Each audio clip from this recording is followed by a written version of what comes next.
Kia ora, good morning. So, after I made that last video, I fell back asleep and I just woke up about 20 minutes ago. But oh my god, I need to tell you my dream. I'm going to get emosh. I'm going to get all emosh. So, I fell asleep listening to Brahms because I've kind of fallen in love with Brahms. And I put Brahms on my Spotify and I fell asleep. And I dreamt about the opening sequence to Amber Rose. Also, I'm not calling my production company Fairyland Fairy Folk Productions. I'm calling it Fairyland Productions. Because it's the land of magic and fairies. Oh my god. So anyway, the music. Remember I was saying it starts off with the shooting star landing in the garden of Princess Anahita and Prince Lucian when they fall in love and get married and that. Okay, so what I've decided, because I was thinking about it, as I was falling asleep. Hang on, I need to tie my hair back. It's going to start off with the wedding of Prince Lucian and Princess Anahita. Kind of recapping the relationship of the Rise of the Dragon Queen. And they get married just before she steps into her role as the North Star Dragon, the Grand Empress Fairy Godmother. Hence, Fairyland Productions. And then it's going to show, it'll show them getting married in the Earth Kingdom, and then it'll show her, because remember at the ending of The Rise of the Dragon Queen, Oberon goes to her on the North Star because she has already become the Dragon Queen, but when she's with her parents, she's a little girl. She's their princess, right? So it's going to start with their wedding, and then it'll show her as the Grand Empress Fairy Godmother on the North Star and the kingdom that she's built there with him. And it's like when she gets married, she steps into her empire, like the empire becomes hers. She has to become the Grand Empress Fairy Godmother in order to receive the empire, which is why she has to do all that work and all that training. So, it's going to start with the wedding. It's going to take her to the North Star. She's the, how I said at the start, the shooting star. Brehena Saithusa, the Grand Empress Fairy Godmother, is the shooting star. So after she gets married, it's like their wedding night. It's symbolic of their wedding night.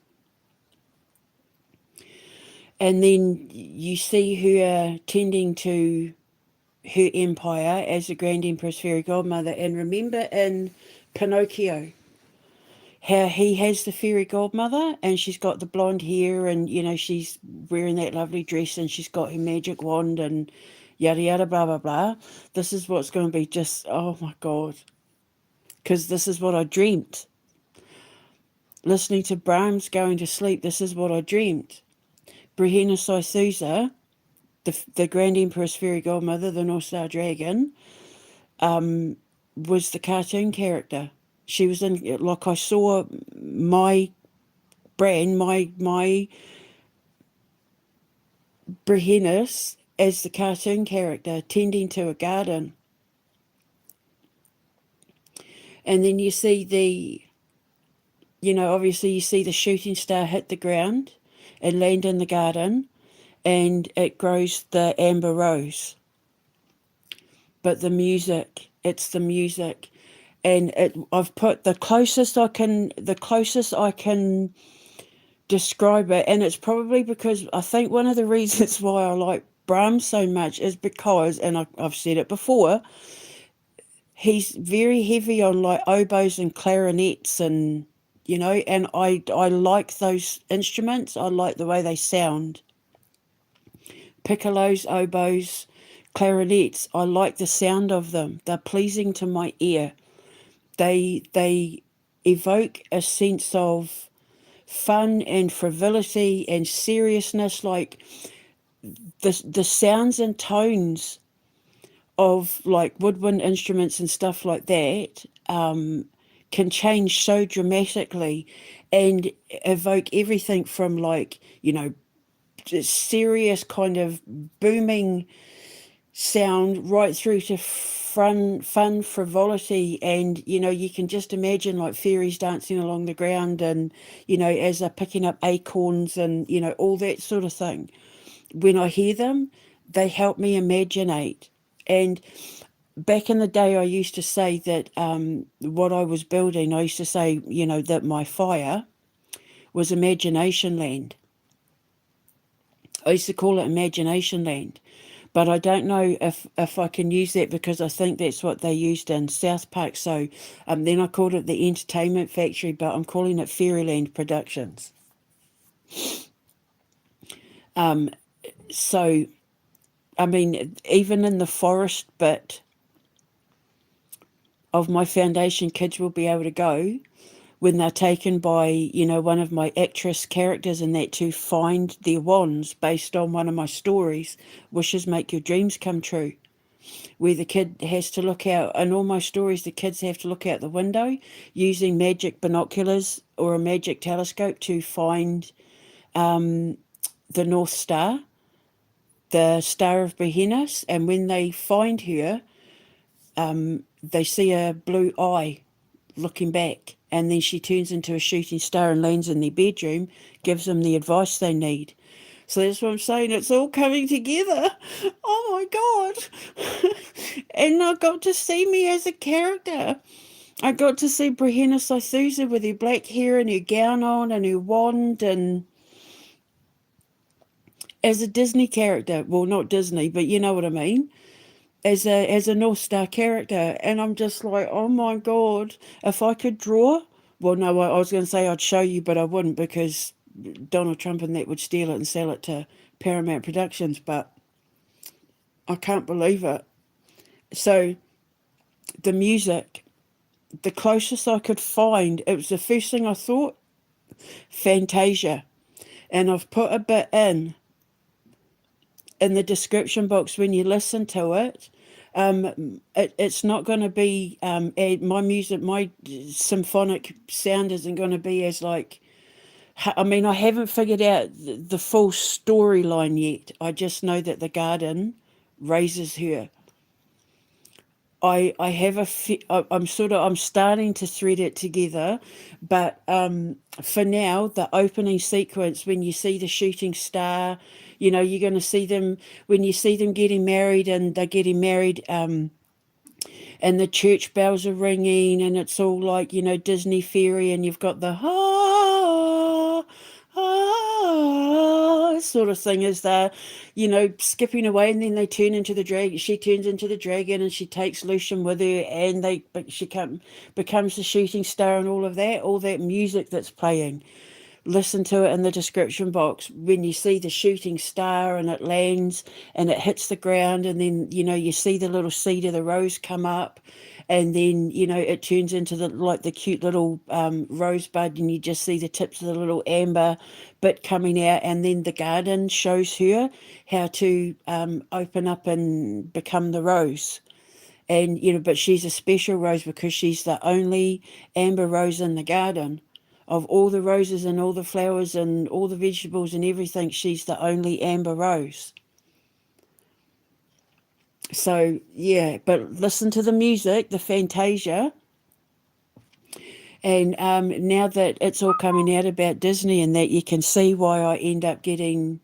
Remember, God said, when I tear all of this down, you're going to be the new Disney.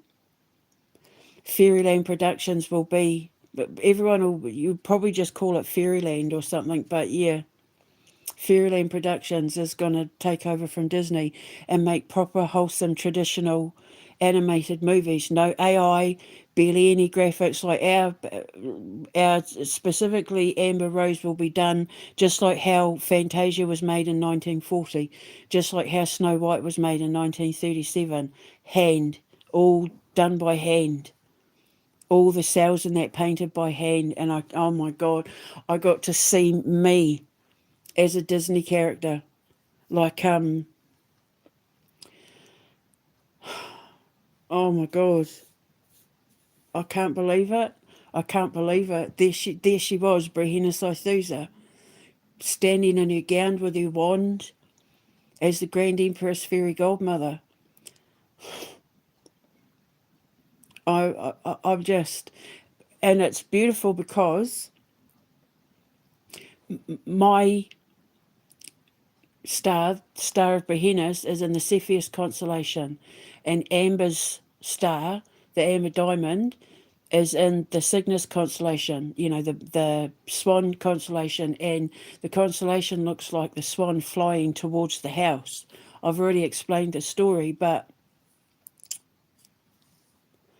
it means that we get to be in a movie together as cartoon characters.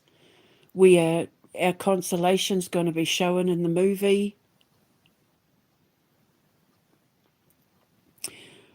What a beautiful way. I'm getting emotional. I told you I would. What a beautiful way to memorialise Amber. What a beautiful way to memorialise her. I didn't see that one coming. She did, obviously. So, Amber Rose, because I was contemplating what movie do we make first. The Quantum Menace, Alatha's Dragon, but I want to make Amber Rose. We can make Alatha's Dragon at the same time. We can make a couple of things at the same time. It's just Alatha's Dragon's going to cost a little bit more money because I want to do that in the style of Narnia or Labyrinth.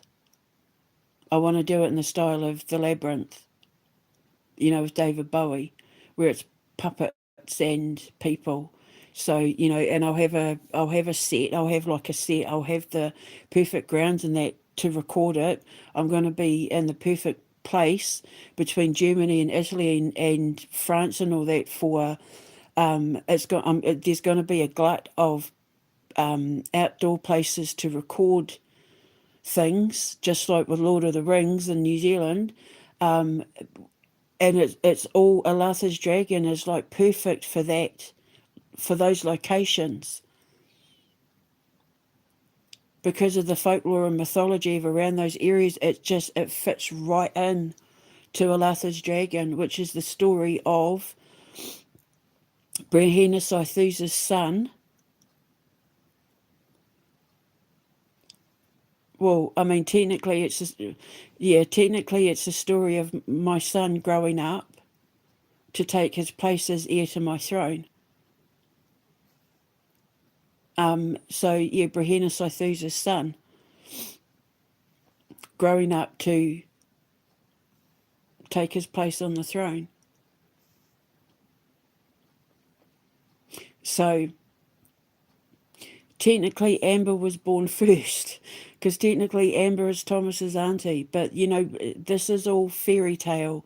This is all a story. This is all fairy tale, where I've just been inspired to write these things based around the people that mean so much to me.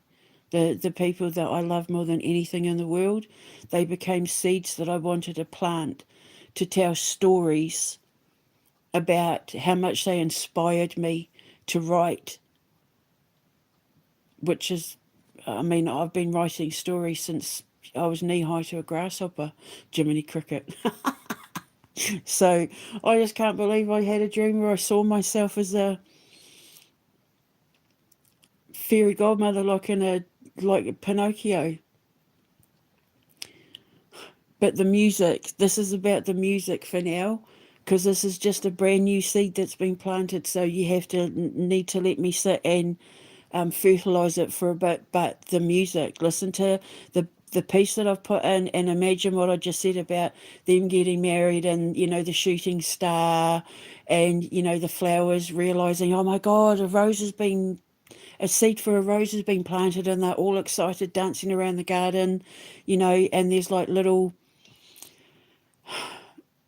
oh my God, I can just see it. I'm not going to be able to get it out of my head now. I'm so excited. So that's the first movie we're going to make, Amber Rose. I need illustrators. I need proper artists that know how to do old school movies. No graphics, no digital CGI, nothing. Old school, hand painted, cell by cell, frame by frame movies. And we'll get on that. We'll get on Spellbound, my dating app. And then once my school is up and running, and I've got my production company, Fairyland Productions, and if I get to buy this place that I fell in love with, oh my God, we can base the whole, what the place they live in, and oh my God, we can turn it, oh my God, I'm just, oh, I'm so excited. So yeah, there she was right there, Brahena Sithusa. And I know exactly what Amber's going to look like. I know exactly what she's going to look like as a little girl, as a young teenage princess, all of it. I know exactly, because she's going to look exactly like Amber, blonde, and her hair was like chicken meat white. She was chicken meat blonde. Her hair was the kind of blonde that was like white. So, with her brown skin and her blue eyes. Feisty wee thing, because she was a fire sign. Exceptionally smart and feisty. I loved her so much. Stop. So, there it is, yeah. So then we can make Alatha's dragon once we've got the school up and running. But as soon as my feet hit the ground, I need to start looking for artists and that to help me make that movie. And I need programmers and all of that to help me do my dating app. The building in the place that I fell in love with, there's a building big enough where I can put the two side by side and then have the production studio off it. So I can have the artists for the movie working on one side of the building, and I can have the QE2 games on the other side, but it's the same building. And then have the recording studio where we do like all our TV shows, our live TV shows and stuff like that, and like, studio for when we're making, building our sets and that for like Message in a Bottle and any of our stop motion and all that, like we'll have the building off it. So it's yeah. So I had to quickly run and tell you. So the link in the description box below, listen to the music, not the animation, just listen to the music and just imaginate. So Brahms has just like blown my mind wide open. And as I've like stepped into imagination land now and I can't see anything but Brahena Sithusa is a Disney Fairy Godmother version. And she, oh my God, she looks amazing. She looks like butter wouldn't melt in her mouth, like very stern, kind of like, not like Maleficent, sort of evil stepmother from Snow White, but that commanding presence. But, she has the heart of gold. She literally has a heart of gold. Brahena Sithusa does. So, hence why Amber Rose is amber coloured. Like the golden dawn or the golden hour colour. amber rose. It's a real rose, and it's the most beautiful colour you've ever seen in your life. But yeah, so Brahena Sythusa has a heart of gold. I don't know if I've said that before, but yeah, she does. Because my mum used to say that I wore my heart on my sleeve, that my heart was special. But I used to let people take bites from it. So anyway, I'm going to go. I'm going to have my coffee now. I'm just going to be like skipping and oh, if I could draw, man. Oh, I'll speak to you later. Ka kite anō.